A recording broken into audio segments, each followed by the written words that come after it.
Ja viem, je to trošku nezvyčajná téma na mojom kanáli. Áno, bol som pár dní v Spojených štátoch amerických. Nebojte sa, nebudem rozprávať o jedle, ubytovaniach a typoch na výlet. Predsa len to nie je travel vlog. Chcem vám ale porozprávať o jednom pálčivom probléme USA, ktorý gňaví niektoré mestá čím ďalej, tým viac. Toto video bude o bezdomovectve.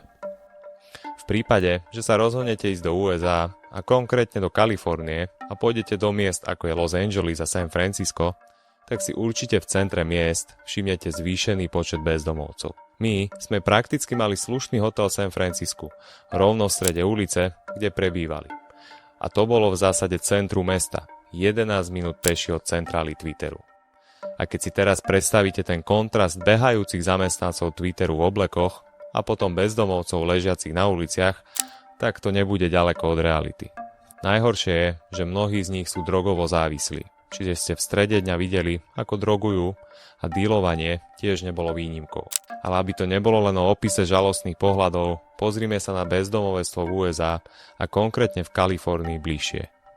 Podľa posledných dát z roku 2024 je celkovo v USA skoro 800 000 bezdomovcov, pričom viac ako 70% sú jednotlivci. Vysoko pravdepodobne ich bude viac, na čo odborníci dlhodobo upozorňujú, že skrátka sčítanie má svoje nedostatky. Nehovoriac o tom, že v roku 2021 a 2022 ich bude viac aj kvôli pandémii.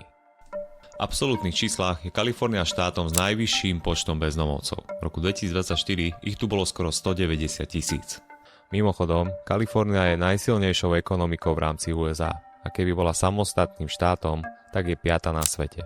Aj keď vo vyjadrení na 10 000 obyvateľov je 4. po hlavnom meste, New Yorku a Havaju, problémom Kalifornie je fakt, že väčšina bezdomovcov je unsheltered, teda bez akejkoľvek strechy nad hlavou. Napríklad v New Yorku je tento podiel na úrovni necelých 10%.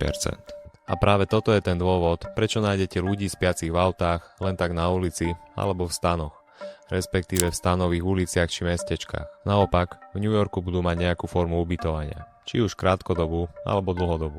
V San Francisku je takto nechválne známa časť Tenderloin v centre mesta. My sme bývali na jej okraji. Prirodzene sme to na začiatku nevedeli, keďže sme si mysleli, že čím viac v strede mesta, tým lepšie. V Los Angeles je to časť Skydrome, pri ktorej je to dané aj historicky, keďže v nej bývali často prisťahovalci a bola akousi vstupnou bránou do mesta. Prirodzene, bezdomovci nie sú len v týchto častiach, ale prakticky po celom meste. V Los Angeles, napríklad aj v Hollywoode. O tom, v akom stave tu bezdomovcov nájdete, hovorí vyhlásenie delegátky OSN po návšteve San Francisca v roku 2018.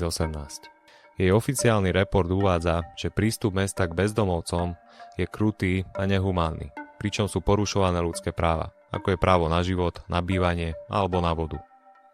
Dôvodov bezdomovectva je mnoho. Niektorí sa na ulicu dostali kvôli krachu ich podnikania alebo problémov v rodine, či kvôli tomu, že stratili prácu. Niektoré ženy kvôli domácemu násiliu a niekto kvôli drogám či psychickým problémom.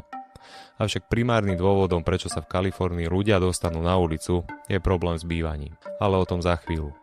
Podľa dát z roku 2020, kedy bolo v Kalifornii viac ako 161 000 bezdomovcov, tak z tohto čísla je viac ako 11 000 vojnových veteránov a viac ako 12 000 mladých vo veku 18 až 24 rokov. Viac ako 51 000 sú tzv. Chronic homeless, teda ľudia, ktorí sú na ulici dlhodobo, keďže niekto môže byť bezdomovcom len krátke obdobie. Zároveň je v Kalifornii viac ako 8 000 rodí na ulici. Problémom je aj fakt, že síce je tam necelých 7% ľudí tmavej pleti, ale medzi bezdomovcami je ich skoro 40%. Dôvodov je viacero. Historicky je za tým rasizmus. A rovnako vyšší podiel chudobných medzi černochmi alebo vyšší podiel ľudí tmavej pleti vo väzeniach. Štatistiky a prieskumy navyše uvádzajú, že približne polovica bezdomovcov má psychické problémy, čo niekedy na ulici aj uvidíte, keďže takíto ľudia sa niekedy rozprávajú sami so sebou. Zároveň približne polovica má problém s drogami. Tieto štatistiky závisia od zdroja. Napríklad štátne úrady uvádzajú nižší podiel kvôli tomu, že počítajú len s tými, ktorí majú vážne a dlhodobé psychické problémy či problémy s drogami. Podľa štatistík, bezdomovci, ktorí sú už dlhodobo na ulici, majú podiel jedného či druhého ešte vyšší. Vráťme sa ale k hlavnej príčine bezdomovectva. To sú v Kalifornii nehnuteľnosti, ktorých je nedostatok. Ľudí je príliš veľa a dostupných nehnuteľností príliš málo. Keď sa pozrieme na počet obyvateľov, tak v roku 1980 bolo v Kalifornii 23,7 milióna ľudí. Dnes ich je 40 miliónov. To je rast o 68%, pričom v rovnakom období sa populácia celých Spojených štátov amerických zvýšila o 45% na 330 miliónov. Problém je, že počet domov sa veľmi oproti celým Spojeným štátom americkým veľmi nezvyšoval. Na tomto grafe vidíme, že počet bytových jednotiek na hlavu veľmi v Kalifornii za desiatky rokov nerástol. Zatiaľ čo v celom USA áno. V Kalifornii býva vo vlastnom 56% ľudí, zatiaľ čo celkovo v Spojených štátoch 66%. Problémové sú ale samotné mestá. V San Francisku je podiel ľudí vlastniacich nehnuteľnosť len 38%, v Los Angeles 46%. Zvyšok ľudí skrátka býva v podnájmoch alebo na ulici. Veľa ľudí a málo domov prirodzene tlačí na cenu nájmov. Z hľadiska dostupnosti sú práve tieto mestá a Kalifornia na to najhoršie. Podľa ekonómov je ideálne, keď rodina nedá na nájom viac ako 30% zo svojho disponibilného príjmu. V USA naprieč všetkými príjmovými skupinami dá 30,6% rodín na bývanie viac ako 30% z príjmu. V Kalifornii, ako vidíte na grafe, je zastúpenie rodín, ktoré dajú viac ako 30% v jednotlivých príjmových skupinách zásadne vyššie. Keď zoradíte v USA domácnosti od najnižších po najvyššie príjmy, tak spodná tretina dá na bývanie v priemere 40%. Mediánová cena nehnuteľnosti v Kalifornii je $500,000. V oblastiach ako San Francisco alebo Santa Clara je mediánová cena tak vysoká, že si ju môže dovoliť len 15% ľudí. Kalifornia má 5. najdrahšie nájmy. Podnájom jednoizbového bytu stojí približne $1,200 a dvojizbového $1,500 mesačne. Ceny sa podľa zdroja môžu trocha líšiť. Samozrejme, v oblastiach ako San Francisco alebo Los Angeles budú nájmy zásadne vyššie a rovnako s tým spojená nedostupnosť. Štatistiky zvyknú uvádzať, že Kalifornia má 6 z 15 najdrahších trhov s nehnuteľnosťami v Spojených štátoch amerických. Chudobné rodiny sa kvôli tomu ocitajú v začarovanom kruhu. Podľa štúdií sa sťahujú častejšie, či už kvôli zlému susedstvu, kde je nedostatok práce alebo vysoká kriminalita, alebo kvôli tomu, že skrátka nedokážu platiť a sú z podnájmu vyhodené. To zase negatívne vplýva na deti, pretože musia meniť školy a učiť sa v novom kolektíve. Okrem toho, chudobné oblasti s vyššou kriminalitou budú mať horšie školy a horšie služby. Keď budú chcieť kvalitu vyššiu, tak musia dochádzať. Skrátka, začarovaný kruh. A prečo je bývanie v Kalifornii tak nedostupné a výstavba nedokáže reagovať na rast obyvateľstva a dopyt po bývaní? Môžu za to zle nastavené zákony a regulácie. Tak ako aj na Slovensku, aj tam na výstavbu nového bývania potrebujete stavebné povolenie. Avšak v mestách ako Los Angeles a San Francisco je to trochu komplikovanejšie. Pretože stavebné povolenie vám môžu vydať až po splnení podmienok a tie sú teda všelijaké. Podľa typu nehnuteľnosti a územného plánu musíte spĺňať požiadavky na veľkosť pozemku pred budovou, počet a veľkosť parkovacích miest a odstup novostavby od ostatných susedných budov, ciest či chodníkov v okolí. Samozrejme, nie každý typ bývania môžete postaviť v akejkoľvek štvrti a v niektorých štvrtiach sú presne definované podmienky, ako má budova vyzerať, aby sa mohla postaviť. Podľa štúdií tieto regulácie a podmienky zvyšujú cenu novostavieb v Los Angeles a Oaklande o 30% a San Francisco a San Jose o 50%. V samotnom San Francisku môže trvať schválenie aj 10 rokov a napríklad v Santa Monike viac ako 3 roky. Mimochodom, tieto regulácie sú aj dôvodom, prečo nájdete vo veľkých mestách také pekné zástavby typických amerických rodinných domov. Nezamýšľaným dôsledkom celého tohto procesu je, že vzniká aj priestor na korupciu a lobovanie. Keďže vlastníci prenájmov nechcú, aby sa v ich okolí začalo s výstavbou, ktorá by mohla tlačiť na pokles cien nehnuteľností alebo pokles cien nájmov. Osobitnou kategóriou je environmentálna regulácia California Environmental Quality Act, ktorá funguje od 70. rokov. Posudzuje sa 18 oblastí, na ktoré môže mať dopad nová výstavba, napríklad kvalita vody a vzduchu alebo na ohrozené druhy. Väčšinou prebieha celý proces bez problémov, avšak keď sa nejaký problém nájde, tak to signifikantne celý proces predĺží a samozrejme predraží.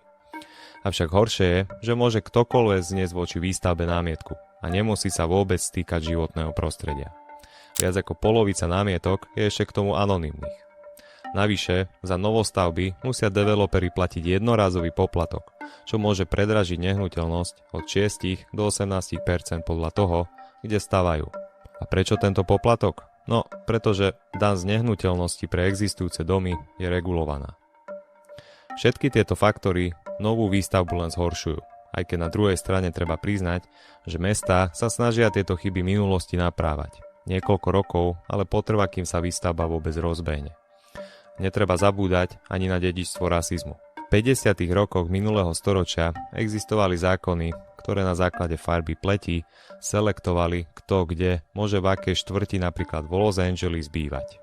Kalifornia a všeobecne celé Spojené štáty sa snažia bezdomovectvo riešiť a investujú v posledných rokoch do neho nemalé sumy, či už na služby s tým spojené alebo do ubytovania.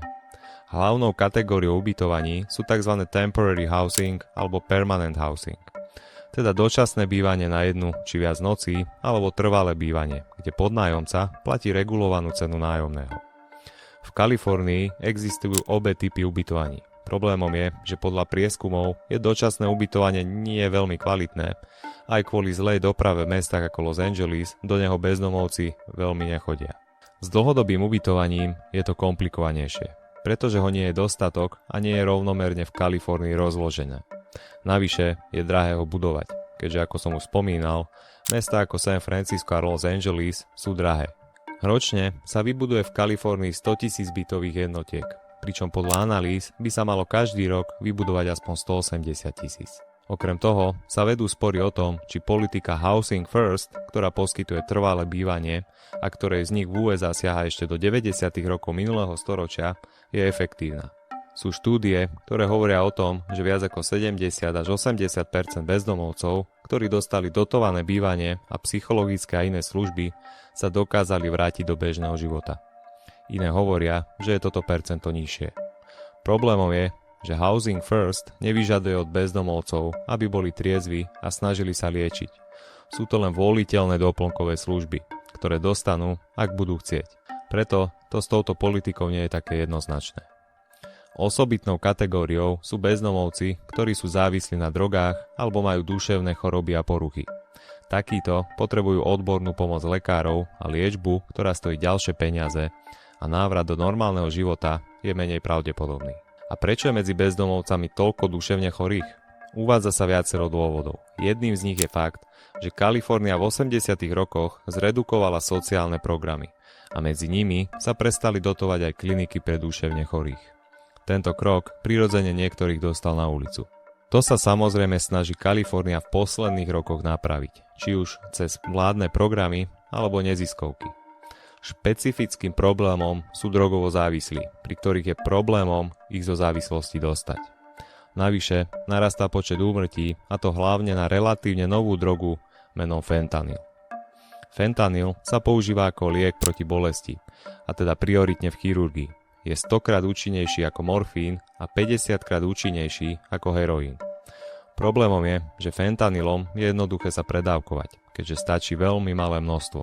Mimochodom, to je jedným z dôvodov, prečo tak rastie počet úmrtí práve na túto drogu. Ľudia, ktorí dostali fentanyl na predpis a nejdú podľa odporúčania lekára, si môžu navyknúť. Podľa štatistík, približne 5% ľudí, ktorí užívali opiáty proti bolesti, ostali po skončení liečby závislí. Problémom navyše je, že výroba fentanylu je ekonomicky efektívna, keďže je potrebné malé množstvo. Samotné ingrediencie pochádzajú väčšinou z Číny a zvyšok sa vyrobí v Mexiku a prepašuje sa to do USA. A keďže je to biely prášok, ľahko sa dostane ako prímes do kokainu, heroínu či iných drog. Dokonca sa môže predávať ako falšovaný Xanax, čo je liek proti úzkostiam. Skrátka, fentanyl v konkurenčnom boji s ostatnými drogami je najlepší a preto ostatné drogy z trhu vytláča. Podľa rastúceho grafu úmrtí na predávkovanie to zatiaľ nevyzerá, že by sa štátu darilo s drogami efektívne bojovať. Preto vznikajú aj rôzne iniciatívy lekárov. A možno to je neuveriteľné, ale jedna lekárka sa rozhodla niektorých drogovo závislých ďalej udržovať v tomto stave, ktoré závislého nezabije. Prakticky to funguje tak, že lekárka má vyhradené hodiny, kedy skrátka svojich pacientov droguje. Keď sme sa v San Francisku pýtali jedného pracovníka neziskovky, ktorý s ostatnými bezdomovcom rozdával jedlo, či majú šancu na návrat do života, tak sa len pousmial a povedal, že veľmi nie. Bezdomovci, navyše aspoň v San Francisku, vraj dostávajú mesačne financie od mesta, ktoré podľa pracovníka väčšina drogovo závislých minie na drogy. Mimochodom, dílovanie sme tam videli v strede dňa. V prípade, že peniaze nemajú, tak väčšinou rozbijajú autá a kradnú z nich, čo nájdu. To sa mimochodom dočítate aj v recenziách niektorých hotelov. S bezdomovcami je to v USA začarovaný kruh. Navyše, každá časť väčšieho mesta má k nim iný prístup. Niekde ich nechávajú prespávať na ulici, v autách či stanoch a niekde ich vyženú do púšte na okraj mesta.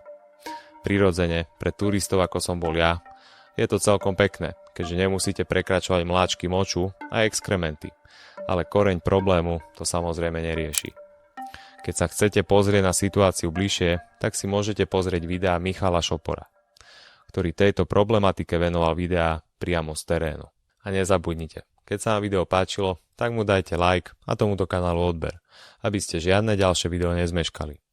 A keď ma chcete podporiť, tak mi môžete kúpiť kávu cez link v popise videa.